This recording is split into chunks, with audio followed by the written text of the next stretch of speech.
بسم اللہ الرحمن الرحیم۔ السلام علیکم۔ بخاری وائس میں خوش آمدید۔ ایک حبشی جس کی ناک موٹی، آنکھیں چھوٹی، رنگت سیاہ، چلتا تو لنگڑاہٹ نمایاں نظر آتی، بولتا تو زبان میں لکنت، غلام ابن غلام باغ کے جارجنکار سے کھجوریں چننے میں مصروف تھا۔ یہ کھجوریں نرم نہ تھیں اور ذائقہ میں بھی باقی کھجوروں سے مختلف، جبکہ رنگ گہرا اور دانہ بہت چھوٹا سا۔ جولی میں آئی کھجوریں اس باغ کا ہری پھل تھا۔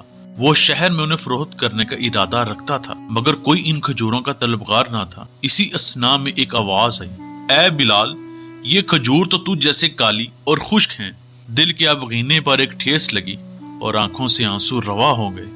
سیدنا بلال رضی اللہ عنہ کھجوریں جولی میں ہی سمیٹ کر بیٹھ گئے۔ ایسے میں وہاں سے اس کا گزر ہوا جو ٹوٹے دلوں کا سہارا ہے، جس نے مسکینوں کو عزت بخشی، وہ جس کا نام غمزدہ دلوں کی تسکین ہے۔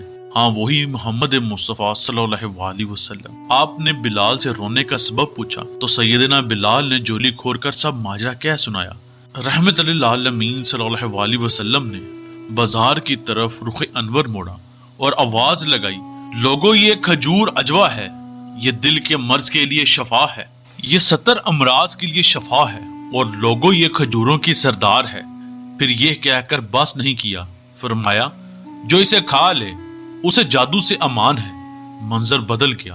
وہ بلال جس کے پاس چند لمحے پہلے تک جارجنکار تھا، اب رحمت للعالمین، نبی آخر الزمان، رسول خدا صلی اللہ علیہ وسلم نے اسے غنی کر دیا۔ پھر راوی لکھتے ہیں کہ لوگ بلال کی منتیں کرتے اور بلال کسی مچلے ہوئے بچے کی مانند آگے آگے بھاگتے۔ تاریخ گواہ ہے کہ وہ جسے کبھی دنیا جارجنکار سمجھ رہی تھی، بلال کی جولی میں آ کر اور مصطفیٰ کریم صلی اللہ علیہ وسلم کی زبان مبارکہ کا صدقہ آج بھی کھجوروں کی سردار ہے۔